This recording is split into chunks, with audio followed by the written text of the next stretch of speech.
Hello and welcome to The Actor and the Engineer. My name is Paul James. I'm the actor. My name is Josh Knapp. I'm the broadcast engineer. Oh, here we go. You changed it up a little bit. Yeah, hey. That was a little bit like lifting your inflection. I love it. I'm excited, yeah. Excellent. I'm excited to be back. It Good. seems like it's been a long time, but we've had some time off, and so we're back and late to the party on Spider-Man, but it's still here, so, I mean, it's not like it's going anywhere. So it's as good a time as any to talk about the new Spider-Man movie, Spider-Man Far From Home, which I guess is the last movie in the third phase of the MCU, which is kind of weird because it's after Avengers Endgame, but makes me wonder what the first movie of the fourth phase is going to be like, which I guess is going to be Black Widow, but we could talk about that a little later, I guess. But yeah, I don't know. Why do you think they're considering this the last movie of phase 3? Well, I think it's because it connects, and there's no way they could have opened this movie this close to Endgame and not have it connect.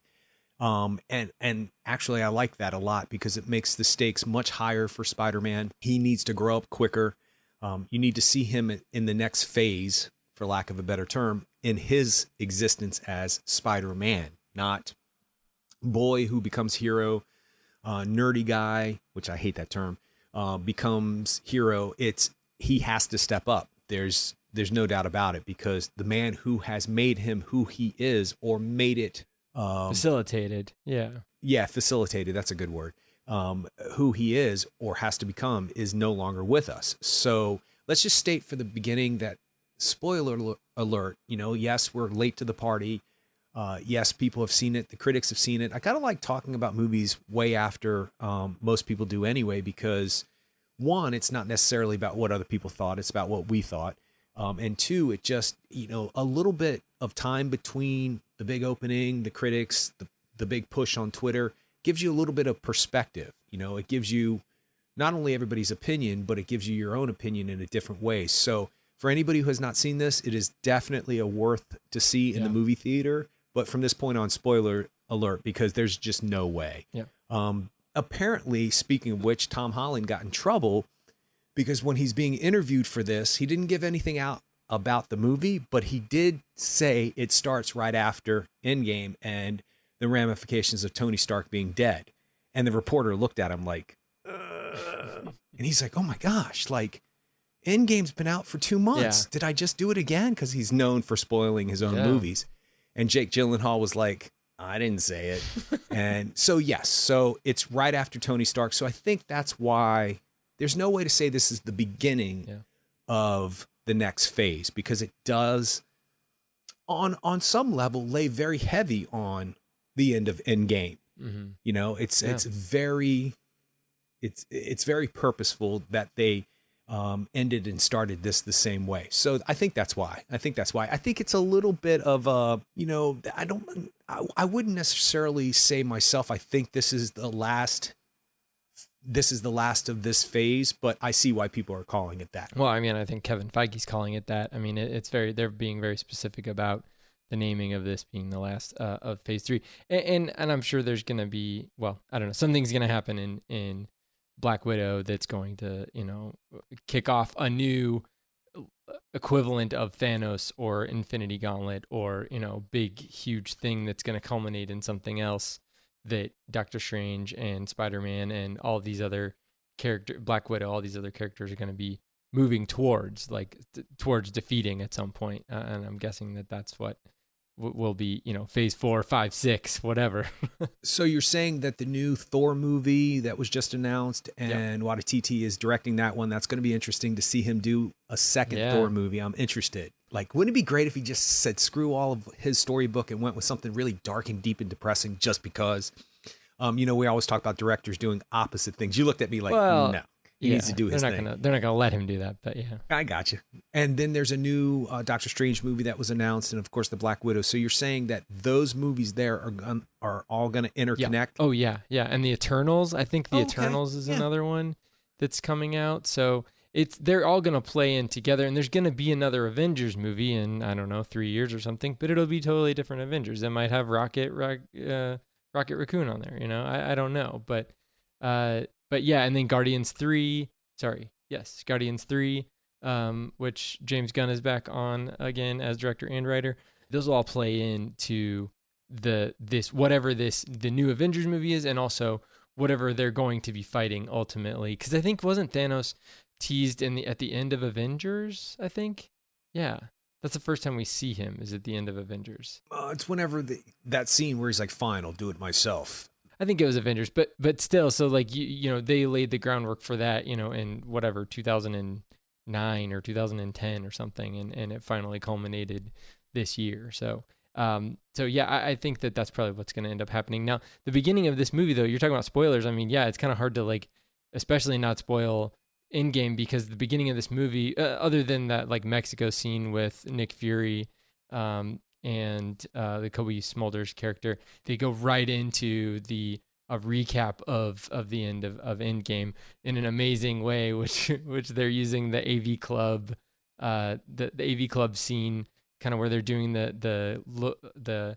kids television update at school, which I loved, because all that stuff they kind of ramp it up, because it's like, okay, the production value is not amazing, and they're using the I Will Always Love You Whitney Houston version, which I thought was hilarious, but they kind of like ramp up the horribleness of the production value of it, where they get to a certain point where they use like I think it was like a really low resolution picture of Hulk or something, and we're like, whoa, why would they ever use that in a Marvel movie? And then you realize that it's once she starts talking, once the Betty Brant character starts talking, you're like, oh, this is the kids newscast. And I love that, down to the like how they pick their shots. They have like 2 shots in singles, and they're like a little bit off, and they're not looking at the right camera sometimes, and you can see the green screen especially on her, like reflecting off of her, and she just looks green. I mean, it's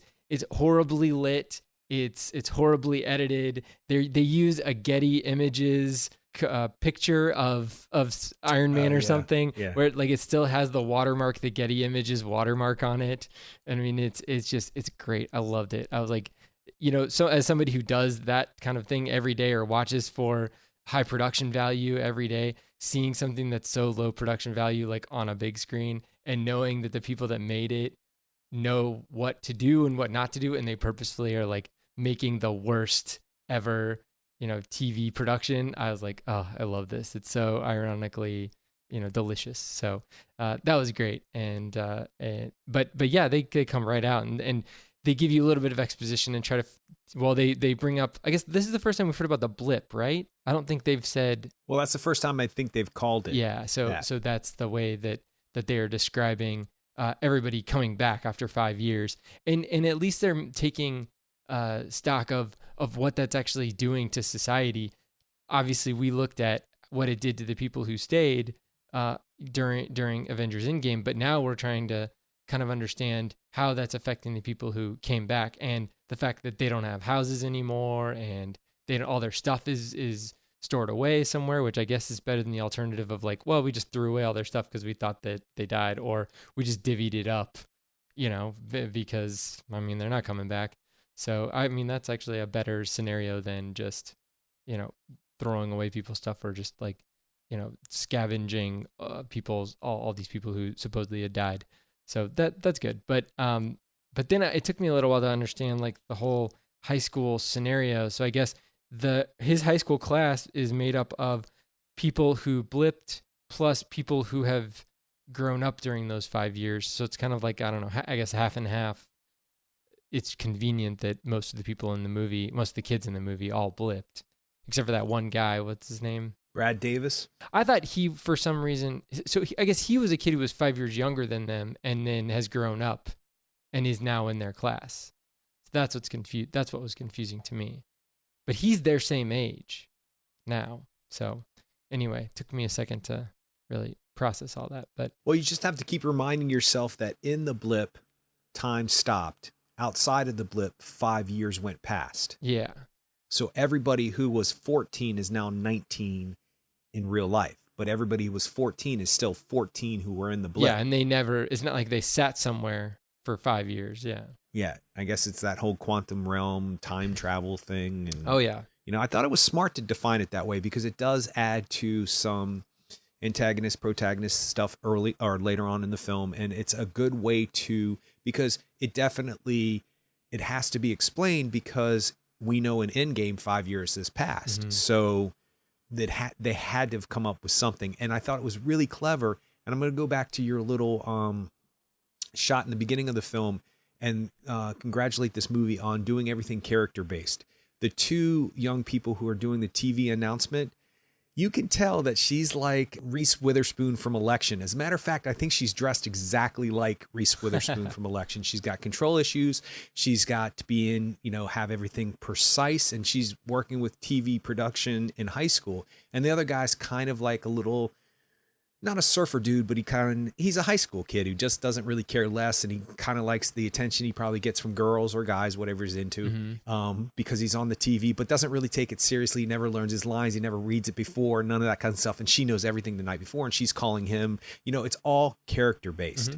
And even in that small little snippet in the beginning, where both of those characters are coming from. I think that's an important way to start off a movie, because it just can't be superficial. If it is, then you lose the integrity of what just happened. Yeah. And then you go to Brad Davis, and it's a great way to explain it, but it also develops a character in a certain way, because he still is, he's older than they are technically, even though he was younger than them before they left. And it causes a conflict, and it's, it builds character, not literally builds character, but like there's character building in the narrative. And that's important, because that's what we attach ourselves to as human beings in these big, epic, over the top superhero films. And that's why whenever anybody criticizes a superhero film, I'm like, yeah, can't go so far in saying, oh, this is superficial stuff, because they really drive home character choices. And that's hard to do in something like this. So Yeah. bravo to the filmmakers. Well, and also by making this like a kind of like a travelogue type thing where you're constantly changing set pieces by giving these kids, taking these kids on a trip and moving from set piece to set piece. You're also purposefully not you're changing the setting from high school only. You're keeping the high school dynamics, but you're preventing it from having to be like, oh, I've got whatever football practice or chess club practice or science club or whatever. You're taking them out of their element. You're giving them more heightened realism to deal with, but you're still keeping the relationships all together. So as an aficionado of high school movies, how did you feel like this was compared? I mean, separate from it being a Marvel movie, do you feel like it had enough of high school drama, like that whole high school drama Breakfast Club feel-ish thing, or no? Well, first I have to make a statement about the irony behind me being a high school aficionado film lover. It's so funny because I hated high school. Maybe that's why, I gravitate to coming of age stories and that kind of stuff. No, I thought it was done brilliantly. There's a fine line. It's really difficult. And I don't know if you started watching Stranger Things. Just today. Yeah. Yeah. They're a lot older in season 3. Well, they're not much older, but they're older, and puberty and young love and that kind of stuff, which of course I'm not spoiling anything because that's all talked about in the trailer, blah, blah, blah. And that's where the Duffer Brothers kind of took off from. It's an important stage in life. And I think it's hard to do because high school kids come across so superficial when they should be taken as just people who are not as educated or not as evolved because they just haven't matured enough, but they are stepping into coming of age. So they will have integrity. They will have heart. They will have something of meaning in their life. But when you do a high school comedy or movie and you don't put that in there, you don't have those super bad moments, if you will, Jonah Hill moments. And Booksmart has tons of it. That's why I actually think that should be considered for best screenplay, because there's so many of those moments that just say, hey, be careful of what you think you've got in front of you. What's the line from the David Bowie song? And these children that you spit on, they're immune to your consultations. They're quite aware of what they're going through.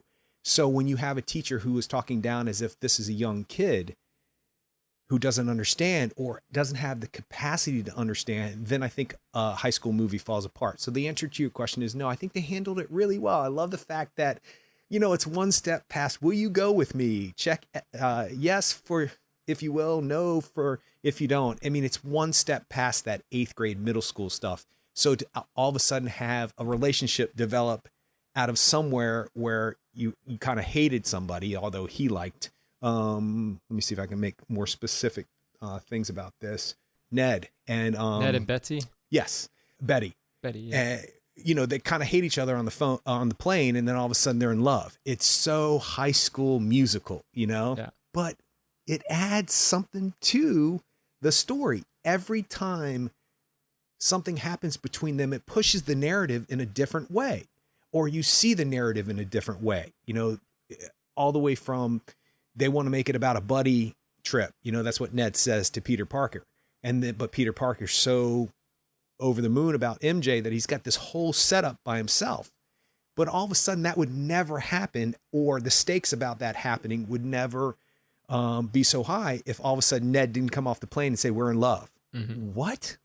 But it's logical because that's what people their age do. But at the same time, it pushes the narrative. So yeah, I think it did a really good job of handling that subject matter without talking down, without condescending, and with making them real people in real situations. That's hard to do in high school movies, but I think they did it well. Well, and I think that these Spider-Man movies, both of them, specifically the Spider-Man movies, are difficult because you're trying to tell a small story, but you're trying to tell it with a superhero, and you're trying to tell it with stakes that are big enough for Spider-Man to deal with, but not for anybody else to really get involved with. I think they had an easier time this time because they had Nick Fury involved, the whole time.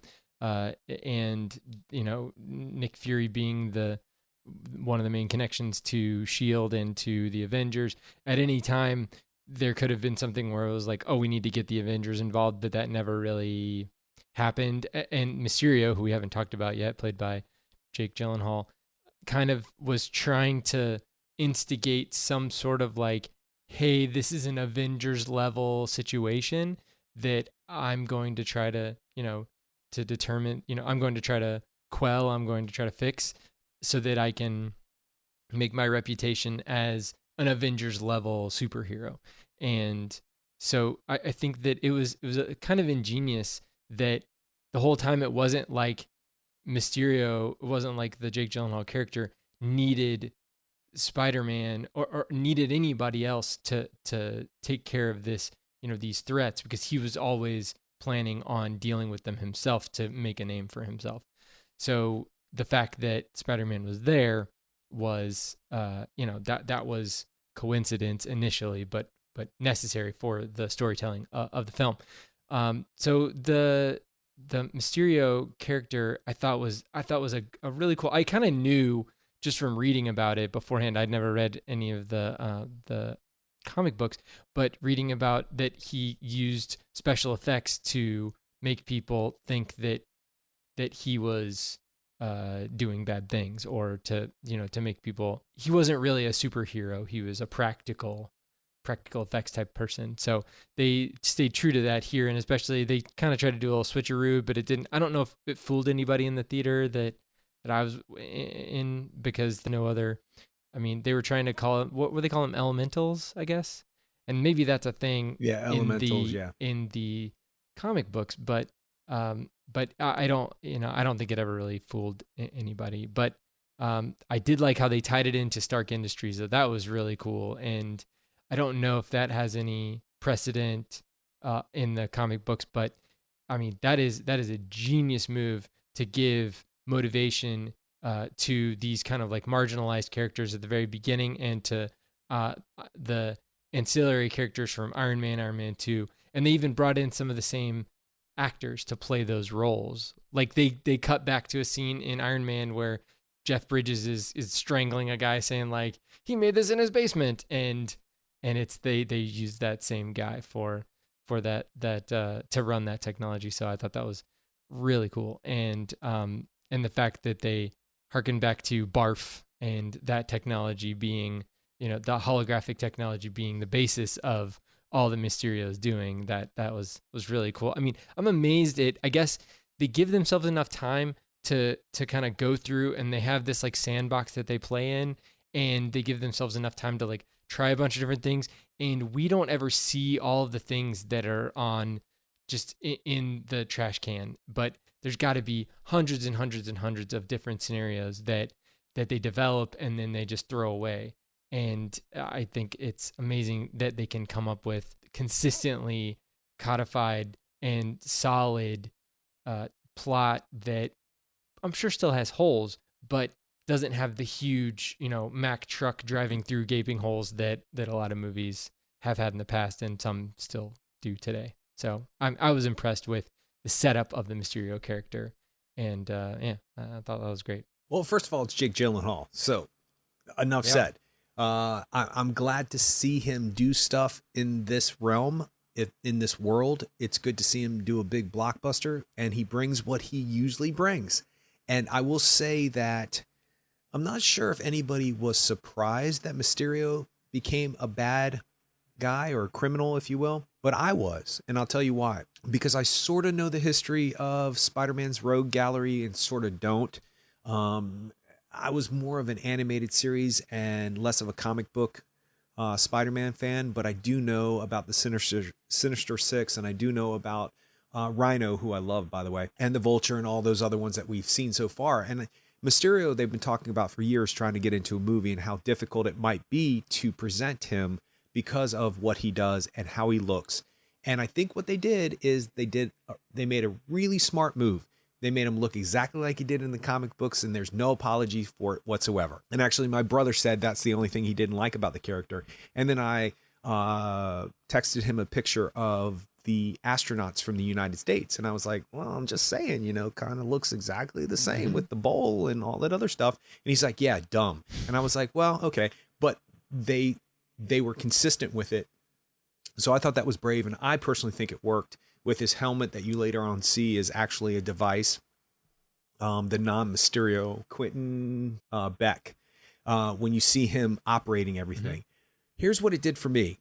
I kept saying to myself, I thought Mysterio was a bad guy. Are they really going down this line of universes and multiverses?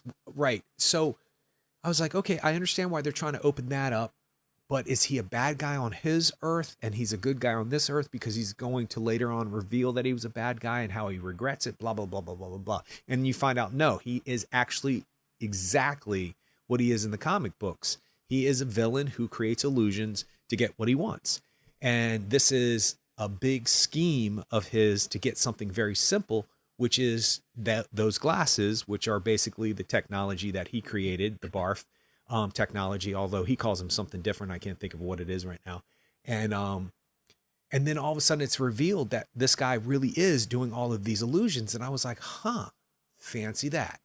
But then the thing that got me that I thought worked so well is they updated it with the drones and the whole instrumentation of being able to manipulate water and that whole vibration thing that was in the ground and blah, blah, blah, blah, blah. And I thought, oh, that's really smart. That's really, really smart because that's exactly what they're doing in these movies. If you were to see Jake Gyllenhaal flying around, he would not look like what he looks like in the movies because that's a CGI costume, except for when he's actually wearing it. It's a CGI character. So I thought it was really smart. I was like, okay, he is a bad guy, but once again, he's a bad guy with purpose because of a character-based choice they make. They don't make this guy just a bad guy because he's got an ego. In a comic book, they sometimes do that. The guy just has a big ego and he's tired of the Avengers, so he's going to take over because he can.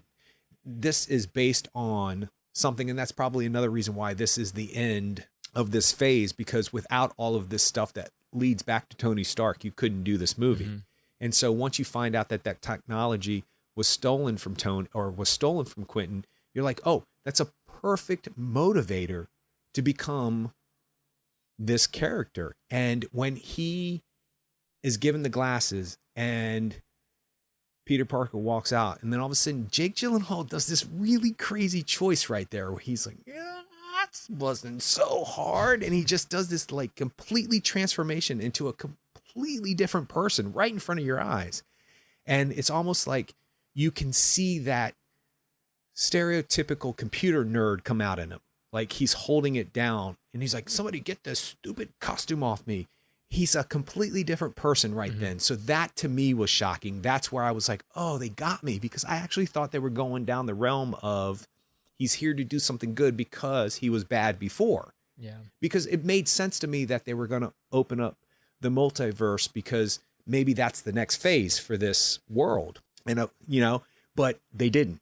They completely fooled me. So I don't know if it was such an aha moment or a shocking moment, but it got me. I was like, oh, that's good, because I was thinking Mysterio was a good guy, at least in this world. No, that's interesting. I guess they've done that with other characters that had different bases in comic books, and then they've maybe like modified those, either the origins of those characters or just kind of like their setting in the Marvel Cinematic Universe versus the other iterations, whether it be Spider-Man movies or, well, like, I mean, Betty Brant, for example, in the original Spider-Man, she's like a clerk at the Daily Bugle, and she's played by Elizabeth Banks, actually. And I think that at some point in the comic books, he goes out with her or he marries her or something.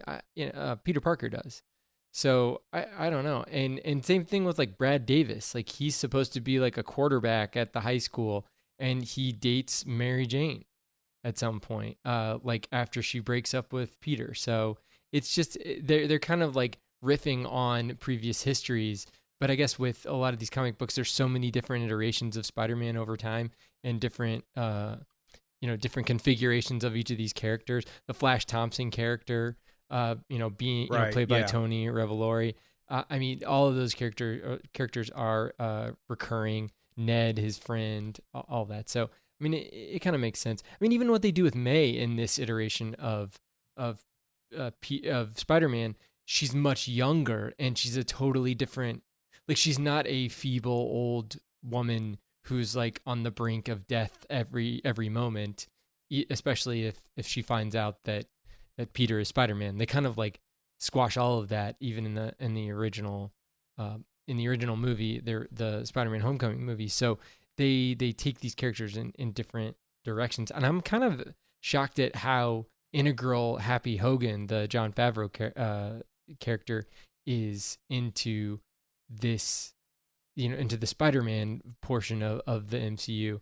I know they kind of like, he's kind of playing the kind of connective tissue to the Avengers, and the liaison between Nick Fury and Spider-Man, but then he gets involved with Aunt May and all that. I mean, it's did the scene where he shows Peter the suit creation thing, and he's flying Peter from where was it? I guess the Holland or somewhere. Like, he was in the Netherlands, I think. When he flies him from the Netherlands back to London, did that seem weird to you? Like, did it seem a little forced? Because to me, I kind of got like a weird kind of vibe on that, where he's like, "Hey, here's the thing that allows you to make all of these suits," and then Peter jumps in and he's like, "Oh, I want to change this and move this over here," and he's like creating the suit while Happy is flying him to London. Do you remember that part? I totally do. Oh, he's like a little Tony Stark. Like, it seemed a little heavy-handed to me. Like, I felt like they might have been able to be a little bit more subtle with that, because it's like, are they setting up essentially Spider-Man to be the Iron Man, the Iron Man equivalent in the new version of the Avengers? I don't know. Well, I don't think it's interesting, because they do mention that in the movie somewhere, where he is the next Tony Stark or the Sure. next Iron Man or something. There's a conversation that happens. And I think what it's doing for me, or what it did for me, was it does, the connection between Tony Stark and Peter Parker is a little flimsy for me. It's forced from the first movie, I think. Yeah, from the first Spider-Man movie. Yeah. It's not forced. I wouldn't use the word forced. I would just say convenient. It's awfully convenient that Tony Stark needs him, and it's awfully convenient when he shows up in Civil War, that kind of stuff. Yeah. But then Tony Stark's throughout the first Spider-Man movie too, and then, because he's the mentor and he's needs to teach his lessons well and all that stuff. So I think this is just a harken back to that if that was Tony instead of Happy, Tony would already be there messing with stuff. And what about this, Peter? What about, and Peter would be like, oh no, what about this? What about? So I see what they're doing, but no, it didn't strike me as strange. I was fine with it. I was okay with it.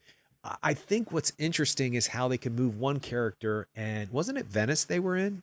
That was at the end. It was very close to the end, where he was going to London. London's where they had the final battle. Right, but do they go from somewhere in? Don't they arrive in Venice in the? Yeah, it's Yeah, Venice. and Then they go to Czech Holland. Republic, and then from Czech Republic they go to. Well, they're supposed to go to London, but Peter gets hit by the train because he gets all mixed up in the Mysterio world. You know, the fake Right, Mysterio right, world, right. and then he gets hit by the train, and he's still alive. Amazingly enough, I guess that spider bite just like really gives him superhuman strength to where he can get hit by a train and still live. But then he wakes up in a jail next to a bunch of drunken Dutch people. Right. Okay. Well, I actually, what I was getting ready to say, I think, was that sometimes moving a character from one country to the next and then giving them, and the thing that I like about it is, this is the point I was trying to make, was that they call it out in the movie. You know, Peter Parker says, I can't do that because if I do that, they'll remember the Washington Monument and then they'll put two and two together. And then a character does exactly that and puts two and two together, and MJ figures out that he's Spider-Man. And it's great because instead of making it a moment about, you know, he's discovered, it's a moment about how she's smart enough to have figured this out. And of course she figured it out because she's MJ and she's smart. Not only is she beautiful and I'm in love with her, but she's as smart as Peter Parker. And it's definitely a statement about where we are at when it comes to, I won't say treating women, but how we deal with storylines about women. Instead of making it be like she fumbled into it or she discovered me accidentally, she is as smart as he is. Of course she figured it out. And when she says, oh, no, he didn't tell me, I figured it out, she's not saying it in a cocky way. She's saying it in, I'm as smart as you are. But she's not saying it on a soapbox. She's not saying, everybody listen to me, I'm the female character and I'm as smart as the boy. She's just saying, I'm as smart as you are. I figured it out. It's not that you should be smarter because you're a boy or I'm not smart enough because I'm a girl. I figured it out. That's what I like about this. So what I was going to say about the plane ride, that kind of stuff doesn't bother me because they figure it out in the movie. The tour director's like, oh, well, we got tickets to blah, blah, blah, and upgraded to blah, blah, blah. And they give a logical explanation why the class has to move from their holiday itinerary to whatever's convenient for Spider-Man to fight wherever he needs to go. So for me, that kind of stuff, it's a little bit eye candy with, I like this, I don't like that, when Peter Parker's trying to fiddle with it. But it really I probably would feel like it was more heavy-handed, like you were saying you thought it was, if there wasn't some kind of interjection about how they're getting from one place to the next and how are they going to explain to a whole group of people who are supposed to be one place that they're another place, and then all of a sudden Spider-Man's here.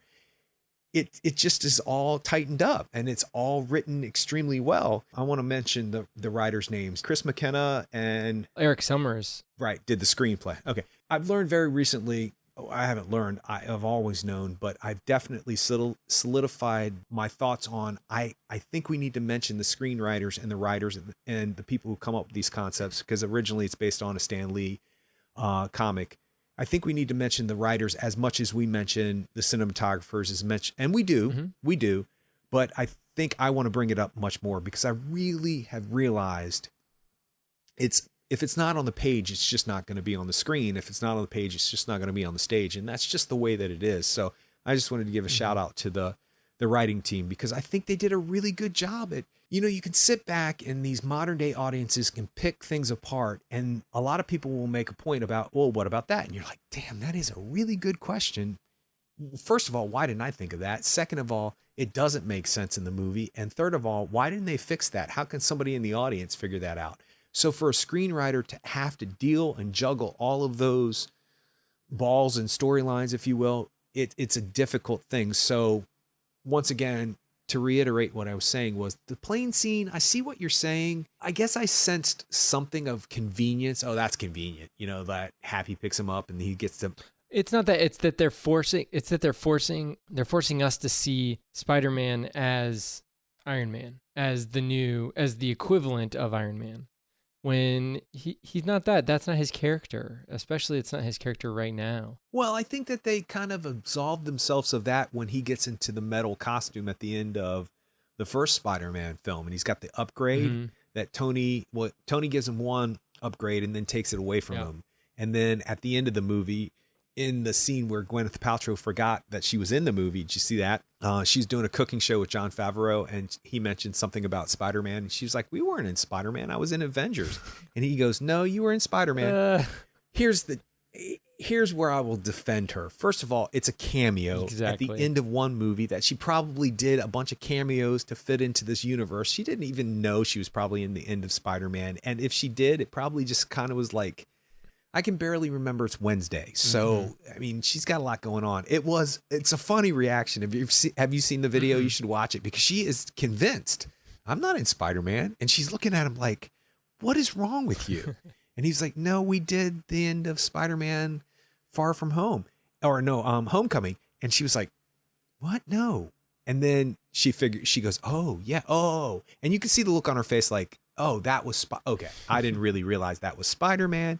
And technically speaking, it's her introducing a new character into Tony's world, she's not being introduced into Spider-Man's world. So there's a justification for it. And I also believe that people need to kind of get off her back, but I'm always kind of defending people who get tromped on all the time, whether they deserve it or not. I'm just like, come on, people, lay off. But anyway, so I don't think that they're necessarily setting him up to be Iron Man. I think they're setting him up to understand that the stakes are higher, that Iron Man is no longer around. Because I don't think that there are a ton of possibilities for somebody else to be Iron Man at this point. I'm not talking about Pepper real. Potts. I'm not talking about him getting into an Iron Man suit. I'm talking about him being the leadership equivalent of Iron Man in the new Avengers configuration. You know how you had Iron Man and Captain America in Avengers, and they were kind of like the dual leaders of that.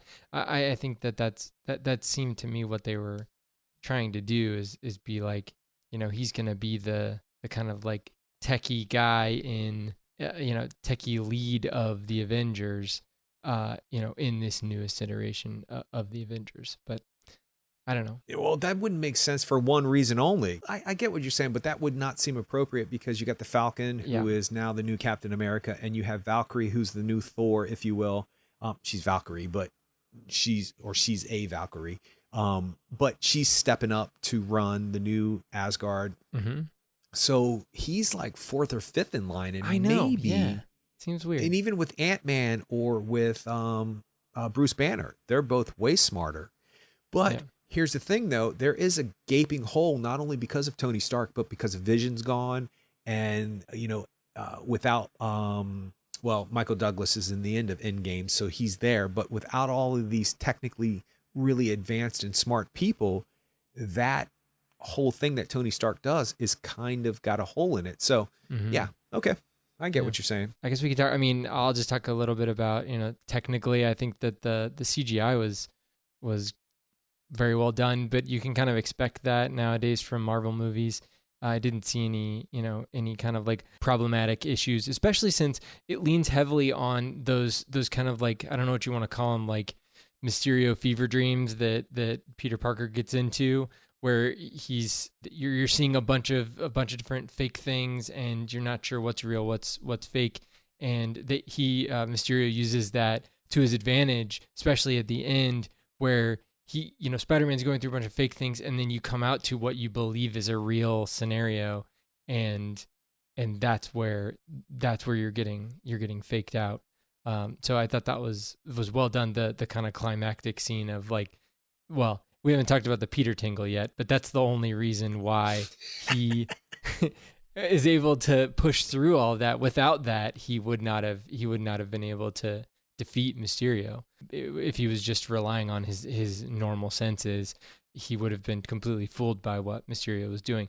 But I do think it's neat because did they ever say Spidey sense in Civil War or okay? Well, no, because he doesn't have it. Well, it's not does developed in Endgame, right? Or no, in Infinity War. Yes, but only because the hairs on his arm. I'm pointing to my arm and I'm like, Josh, help me. The hairs on his arm stand on, but that's the very first time. And actually that was sort of something that people had a problem with Homecoming, is that Spider-Man Homecoming, that he doesn't have a Spidey sense when that is like a really big thing.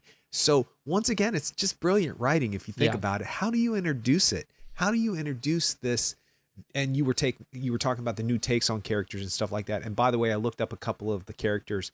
Ned is an employee of the Bugle. Betty is an employee, but apparently this Betty is her daughter. So you're right. They do this kind of switcheroony, and May, of course, becomes the hot aunt instead of the elderly aunt. And so, how do you introduce this into this? You know, Spider-Man's never cool and hip because he's a scientist, and that's always looked down upon in our society in high school, which makes no sense to me. But that's a whole nother high school movie. But so how do you introduce the Spidey sense? How do you get it in? How do you get it in there without it being a laugh out loud? Now that you've established this world in such reality, and it's grounded in such truth based on what you've already established, meaning the Aunt May character is not the elderly aunt; she's the young hot aunt or younger hot aunt. How do you put something in there? So what you do is you have your aunt throw bananas at you, and make that superb delivery from Marissa Tomei about not being able to dodge, or being able to dodge bullets, not being able to dodge bananas. And then what do? You can't say Spidey sense without people just laughing out loud, because it hasn't been. So with her calling it a tickle, I mean, it's got so many. Yeah, it's definitely got layers. Exactly. And it's a PG-13 movie, and they're saying Totally. Peter Tingle every 5 minutes. Oh, and it's what did I say? hilarious. Tickle? Yeah, and it's just, and when he hears it, you can see it on his face, like, oh my God. And I think I just said Peter Tickle, which is even worse. Yeah. But yeah. They probably wouldn't have let yeah. that get past the censors. Probably right there. not. But there's a look on Tom Holland's face at one point that's the reference that he's going with. Like, oh my God, like, why are we talking about this? Like, it's just wrong. So it's just a brilliant way to introduce it. So no, they have not had that in any of the other films, with the exception of the hair raising on his arms at this point. So to call it out like that is just really great screenwriting. It really and this is. will definitely be the last time. I think this will be the last movie where they call it a Peter Tingle, because I'm sure that he's racking his brain. He's like, there's got to be a better name for this thing. We'll figure it out. I've just got to think about it. And Spidey Sense sounds so much better.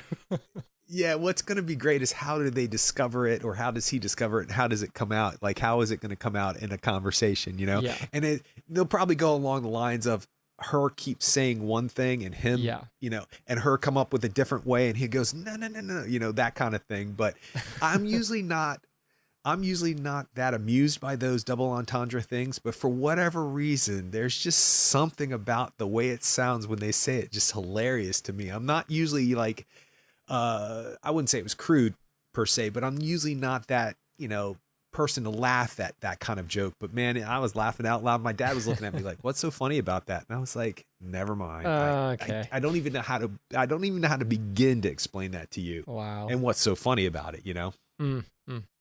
Well, I think that they did a good job of like kind of landing the plane on this one and making it kind of a self-contained story without having too many questions about, like, why didn't they call the Avengers or things like that. And I think a lot of that, they give themselves somewhat of a get out of jail free card too. We'll talk about the two after credits sequences now. Are you okay with that? We talk about that? Absolutely. Okay. Yeah. Okay, so the first one I'll talk about is the very last one after all the credits, which we find out that that Nick Fury and Kobe Smulders' character, is it like Hill, like something Hill, Maria Hill. There we go. Maria Hill and Nick Fury are driving away, and you find out that they're actually Talos, the Skrull, the Ben Mendelsohn character from Captain Marvel, and then a sidekick of his, have been playing those Nick Fury and Maria Hill's characters the whole movie. So you kind of think that, like, maybe at some point Nick Fury might have made a different decision along the lines when interacting with Spider-Man or with Happy or whoever, but it wasn't Nick Fury because he was on vacation. So they kind of absolved themselves of any kind of inconsistencies, especially of the Nick Fury character throughout this by having that. I don't really know of any other reason to do that other than, well, I don't know of any other reason to do that. I just don't. Other than now we have Skrulls in our universe, and anybody at any time could not be that character. I mean, maybe that's like keeping you on guard as a moviegoer to be like, wait a second, there's a chance this isn't the person who we think it is. And that opens up a whole can of worms. So what did you think about that, or why do you think that they decided to do that in this movie? Well, I haven't really thought about it that deeply. It's two good questions that you're asking. Why did they do this? And basically, do we need that in this story? I guess is what you're asking. But Yeah. here's what I had an issue with. I didn't necessarily have a problem with shapeshifters being Nick Fury and Maria Hill. And I thought that that was an interesting way to play it. Being a shapeshifter, we can't let Nick Fury know the decisions we made because we're talking about us being shapeshifters, dealing with the shapeshifter, if you will, or dealing with somebody who creates illusions and becomes somebody else. So, there are mistakes that we made, but we can't really let the real Nick Fury know because we made mistakes about somebody who does basically the same thing that we do. That was interesting to me. What I didn't understand about it was I don't necessarily have a problem with Nick Fury, the real Nick Fury, outsourcing his responsibilities. What I have an issue with is that it was because he was in front of a fake screen on a so-called vacation on another planet. It was on a spaceship, On a spaceship. Why not make it he needed them to be responsible because he was off-world doing something else that was important? Why did it have to be he was on vacation? Like, would Nick Fury take the time to be away from the world when a character like Mysterio was creating havoc, Avengers-size havoc, which, by the way, back to that really quick, they do mention things about the Avengers and why they can't be there. And I did like Nick Fury's reaction. Well, we now know it's not Nick Fury, where he's like, don't you talk about Captain Marvel. Like, there's a thing there, like, you respect her. Don't you question what she's doing is basically what Nick Fury was saying at that time.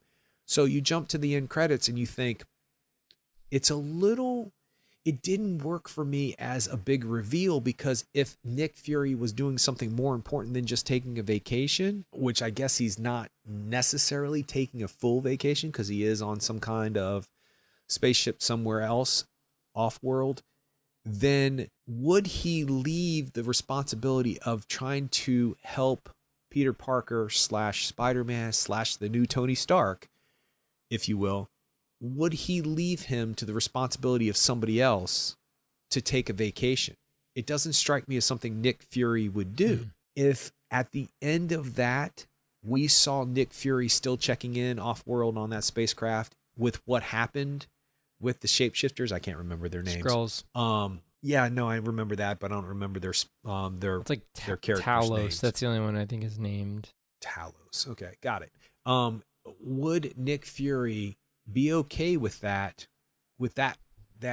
weighted responsibility if all he needed to do was take a vacation? And then, okay, so let's say he was taking a vacation and he did have the shapeshifters come in and take over for him. Then actually be on vacation, actually be in the Bahamas, actually be in some kind of vacation town off-world, actually be in some kind of alternative reality situation where you're believing you're somewhere else, but be on vacation. The thing that wrecked the scene for me that didn't make sense to me is when he finally turns off the screen and goes, okay, people, we got to get back to work. What are you working on? Yeah. That better play into something. Yeah. That better play into something later on because it's so important that he can be away from what's happening on his home world, especially something as big as what's going on in Far From Home. By the way, I got a question for you. I'm sorry, just all of a sudden it struck me. Why is Spider-Man Spider-Man? Is that proper English? Why is it not? Yeah, it's Spider-Man from just the, yeah, it's from the comic books.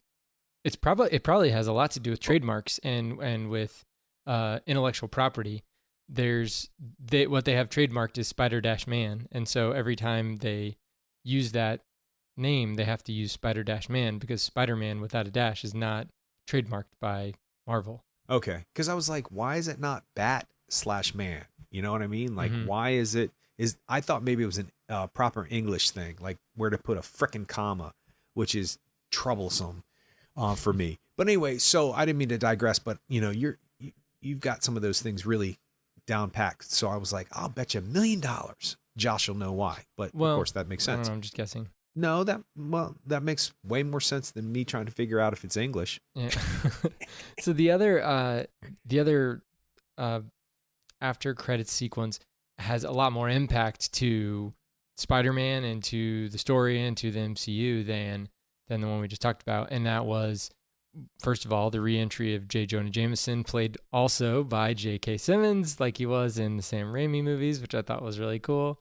I'm glad that they brought him back to play that character, and he has moved from owning, or I guess running, the Daily Bugle newspaper, which some might say newspapers are a dying breed, and he's moved over to thedailybugle.net, which is, I guess, a blog website with some sort of YouTube video type presence. And so we're seeing his kind of like streaming video of what Mysterio gave him and the spin that Mysterio puts on the whole scenario. And then obviously Mysterio gives him the original, or the real name of Spider-Man, and he outs Peter Parker to everyone. And that's the end of that scene. So there's a lot going on in that scene.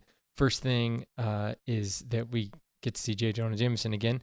Second thing is that it's kind of playing on the concept of fake news and of, and the whole Mysterio character really is based in, like, he's creating a reality that the people who are seeing it are believing, but it's fake. And so now we're in this world where we have to vet everything that we hear about from other people secondhand, but we also have to even vet things that we see firsthand, whether it's video or audio, things like that. I think that is really interesting to bring in I guess Mysterio is kind of like somewhat of a one-hit wonder as far as Jake Gyllenhaal is concerned, but we do see that one of his cronies downloads all the program and then pulls it out of an SD card, pulls it out of his computer and leaves. So that intellectual property, that all the things that they've developed are still out there in the world, even though Mysterio, the Quentin Beck character, is dead. That technology is still out there and will probably come back later, I'm sure. But so we get to see all of that, and they're not necessarily like making a huge statement, I think, on current technologies and current news cycles and how we ingest news now versus how we did 15, 20, 30 years ago. But I think they're dipping their toe into it. So I thought that was really interesting. And it's also interesting how there are lies in what Mysterio said to J. Jonah Jameson, but then there's also truth in that Peter Parker is Spider-Man. So it's kind of like a mixture of, it's exactly what the Quentin Beck character wanted everyone to believe, and J. Jonah Jameson is providing that to everyone through an outlet. So I don't know, that all of that was really interesting and a little bit more sophisticated than some previous Marvel movies have been. Okay, well, let's start with the fact that I thought it was very strange to bring in an actor to play the same character from a different Spider-Man movie. That's cool. But then I like realized, no, I totally liked it. But it was, I was like, is there a precedence for this? Like, have they? And William Hurt is the precedence because he's in the Incredible Hulk, with a different actor playing that character. Yeah. So, and then he's in the Avenger films too. So I was like, okay, I'm okay with that. And then I was like, well, wait a second. Is there a precedent for the world to know it's Peter Parker? Is this just kind of like a thing with Tony Stark saying he's Iron Man? Yeah. And now and back to what you were talking about, I was like, I don't know how I feel about all that. Then there was just something that was itching me. And I was like, what is it? I need to put my finger on it. I can't figure it out. Then I realized that when Spider-Man is flying MJ around the city, first of all, it's great that she got off that ride or off that flight and was like, I'll never do that again. That's the first time you ever hear a character. I mean, because you got the great Lois Lane Superman love scene in the sky. You've got the Kristen Dunst scene with Spider-Man where they become these epic things and the women are just like, oh, this is so beautiful. So it was great to see a different take on it because it probably was scary as hell, and to see it from her point of view. And then it dawned on me, he drops her off in the middle of Times Square. That's weird. Why would he do that? Why would this teenage guy who's got a certain size and build, who now is sort of starting to inch towards a relationship with this young person, MJ, why would he drop her off in the middle of Times Square? That would be weird. Like, why would people not come up to her and go, you know Spider-Man? How do you know Spider-Man? Blah, blah, blah, blah, blah. And then the connection would be made by people, especially if somebody saw them in Times Square together. It was weird. I was like, this is awfully revealing. And then once you find out that Jameson says that Peter Parker is Spider-Man, you're thinking, well, it doesn't matter anyway if MJ is revealed as his girlfriend, because now everybody knows. And then it dawned on me, it's probably an illusion. All of this was an illusion. It's either a dream of Peter's or an illusion of Mysterio still, or something. I don't actually think that Peter Parker is going to be revealed for real as Spider-Man. Really? I think it was because I would have thought they would have contained it within that. Also, I think the symmetry of Iron Man being the first Iron Man, him being revealing himself at the end of that, and then this movie kind of being I know it's the end of Phase 3, but it's also kind of post. It's the first movie post Endgame, and him being revealed. There's too much symmetry there between those two characters. Yeah, but you spent 15 minutes earlier on in the podcast talking about how you didn't really think that was a good thing to set up. I don't think it is, but that doesn't mean they're not going to do it. But I'm saying but your discussion proves this a wrong choice if that's what they do. Like here we are on our podcast. They just need me to write the next one, I'm sure. Yeah, exactly. We know because we're just doing nothing but doing a podcast, but we're smart enough to know. But the point is that you bring up a valid point. He is not where Tony Stark is when Tony revealed that he was Iron Man. Tony's been through a horrific situation that has changed him completely as a person, developed into another person, and realizes there's no reason as the philanthropist Tony Stark, the billionaire Tony Stark, that he has any reason to hide. There's no reason for people to not know who's behind the mask. Yeah. There's just not. And plus it also talks about Tony's ego and how he thinks he can protect everybody, because the whole thing about wearing a mask is to protect the people that are behind the scenes and your loved ones and all that other stuff. Batman goes through that. All of them go through wearing a mask. That's the reason why. Although Hawkeye doesn't, but nobody knows about his family. So that's covered. And Black Widow doesn't have one because she's an orphan. She doesn't have a family. Yeah, she's an orphan. Yeah. Right. And so I actually don't believe it actually happened. I think that's why they used J.K. Simmons. I think that's why it's a setup. Wow. It just doesn't. That's bold right there. I have not heard that theory before. So that's cool. Because it makes no sense why they would reveal Peter Parker's. Although I did find it very interesting halfway through the movie. I did go, oh, he knows who Spider-Man is. He knows who Peter Parker is. He knows how to get into S.H.I.E.L.D. He's been in S.H.I.E.L.D. He's been involved in S.H.I.E.L.D. So he knows a lot of things. And who knows, just like Tony puts that little thing that uploads all that computer information when he's talking to somebody in one of the Avengers films, and he downloads all of the information, what's saying that Mysterio didn't do the same thing to S.H.I.E.L.D., so a lot of that information has been revealed. Yeah. I don't know. I just thought it was, what was the necessity to reveal? And I get the correlation between Tony Stark and the end of the first Iron Man movie. But other than that, what's the purpose to reveal Peter Parker or Spider-Man? Unless they're trying to top what happens at the end of the first Spider-Man movie, where Aunt May comes in and goes, what the, and that's how the movie ends, Maybe they're trying to make, because this is a part two, if you will. Yeah. So they're trying to up the antes, which they did. And I do want to mention something really quick. The fight sequences in this movie are superb. They're Hmm. ridiculously well done, and we never really touch base with that early on. But yeah, I don't know. We'll see. Well, it's going to be a while till we talk about another Marvel movie. I guess it's going to be like Black Widow that comes out sometime next year, directed by Kate Shortland and starring. I mean, like it's got some awesome actors in there: Scarlett Johansson, Rachel Weisz, Florence Pugh, Ray Winstone, and David Harbour. That's an awesome thing. Have you seen Midsommar? No. Okay, that's Florence Pugh. We haven't talked about Florence Pugh. We like missed the Florence Pugh bandwagon by like a week because our last podcast was about actors who kind of like disappear into their roles, and she's definitely one of those. Just in the last few movies movies and like shows and stuff that I've seen her in, she's absolutely amazing. So I will praise her forever. So she's great. The other movie, another movie that's coming out is The Eternals. And I guess that's got Angelina Jolie, Kumail Nanjiani, Richard Madden in it, directed by Chloe Zhao. And then Shang-Chi, directed by Destin Daniel Cretton from Short Term 12 fame. So they have a star for that yet? Guardians of the Galaxy 3 we talked about earlier, Doctor Strange 2, Black Panther 2 is coming out in the next couple of years. So all of those, I mean, that's what the Avengers is going to be kind of made up of, I'm assuming.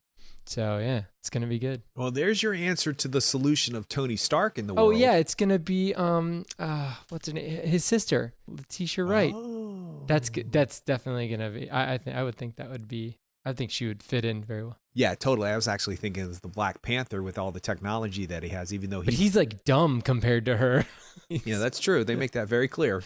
Yeah. Yeah. But yeah, no, I mean he's definitely got a lot of technology behind him though. That's cool. All right. You can check us out on the web at actorandengineer.com. You can go to facebook.com/actorandengineer, and you can do like Riley Keough did, and you can go to twitter.com/actorengineer, and you can tweet us. We'll see you next time.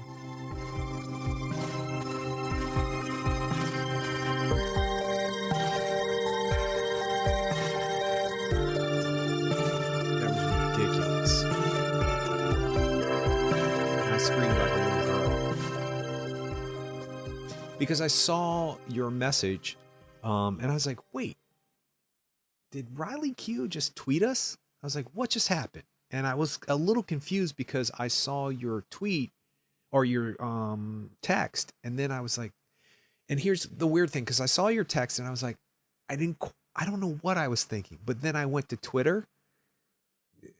Not going to Twitter for any other reason but to go to Twitter because I go to Twitter, and then I saw that we had a message or whatever they call it, and I was like, oh my god, Ali Keough responded to us. I was like, that's crazy. You know that it's crazy great, by the way. But the thing that is a little bit, just a tad bit disappointing is the next day she responded to somebody else, and the Twitterverse decided to say, hey, Riley Keough tweeted for the first time in a long time, and they put his tweet as, and I was like, we were first. Yeah. Yeah, and he so far has like 100 or some odd likes, and we have like 36, which is a lot more than we've had in a long time. And we've had 4 people retweet that, and like 20 retweeted his. But I was like, we were first. I was like, what are you gonna do, right?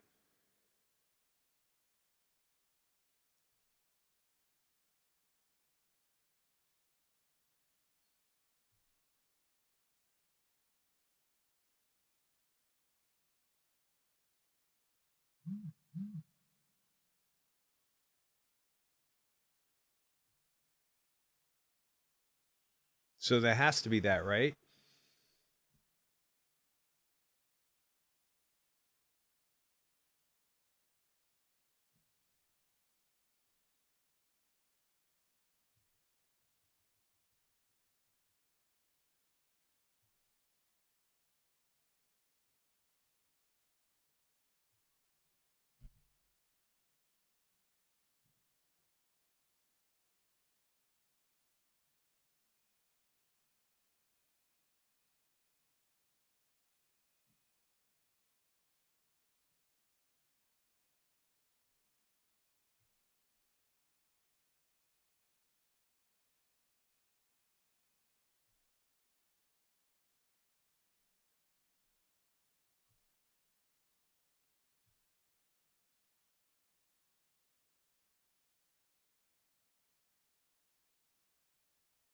I wonder why.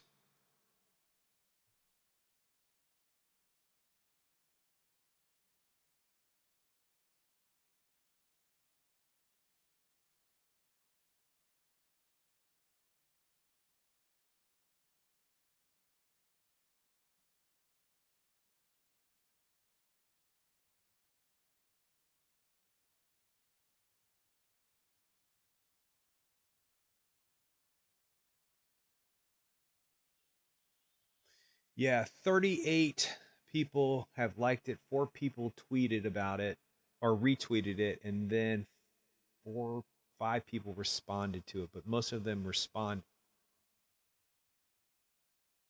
her tweet. Yeah.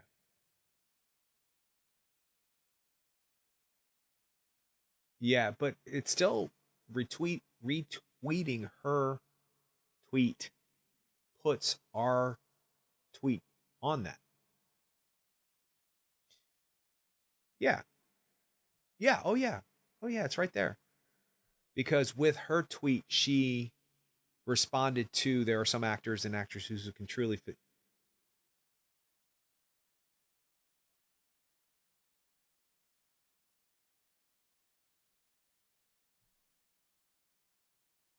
Yeah.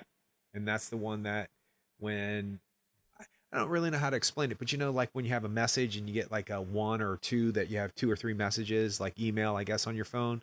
Um, Down below on Twitter, they've got a little dot next to a little house. That means there are more tweets that are come through since you've been on Twitter.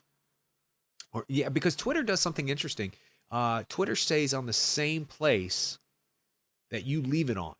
So if you're or you press that house button or press that house and it goes all the way to the tweets that have come in after that. Then below it's got like a bell, or next to it it's got like a bell and it says 1, 2, 3, 4, whatever, and that means people who have tweeted you and or information about people who you have liked. So it says, you know, such and such on the Oscar podcast has new blah blah blah. DC goes live, that kind of stuff. And it said Riley Keough tweets for the first time in a long time, and it's this other tweet about how great she is in the lodge, which I don't know anything. Yeah, yeah.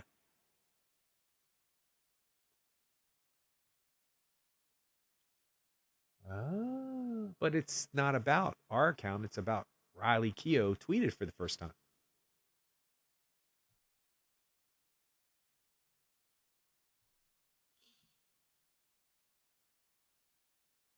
Well, it's interesting because it keeps you, you know, I was thrilled to death that she did that, especially her of all people. I'm thrilled to death that Call Me By Your Name is our most download episode. That thrills me to death. If it was something like Avengers Civil War, I'd be like, okay, I get why, but, you know, I want this to be as fun as it is filled with substance. So if it was, I mean, you name somebody and I'm sure I'd be happy it was them, but the fact that it's her and the fact that we have spent a lot of energy talking about her and the fact that she now knows that somebody thinks that about her, eh, which I'm sure a lot of people tell her, but we count more for those people because we don't have no stakes in the game. I mean, other than the love for this industry or this art form, if you will. So for somebody in North Carolina slash Virginia talking about her like this, it means way more, I think, to her than because we got no reason to blow smoke up her ass, none at all, and we don't, and she knows it now. You know, that's amazing to me because people like that need to hear things. I mean, she's probably suffered underneath the fact of her parents and her grandparents being huge stars, you know, and her mother in her own terms and her grandmother in her own terms, but her grandfather is Elvis. So the weight of that has got to be crazy. And I think what happened to her is she just went the polar opposite and decided I've I have a desire to do this craft, and I think she takes it seriously. I would actually I could care less about talking to her because she is Elvis's granddaughter, but I'd like to talk to her about what technique she uses, or does she believe in a craft, or this just come naturally. I might have a hard time, and I might be in trouble because I might insult her if she tells me this is just natural. I'll be like, "Fuck you, bitch." Um, but I would like to know because whatever it is, she has. So yeah, that's incredible. All right, so where are we heading to next, buddy? Because I got to get off because I got to work.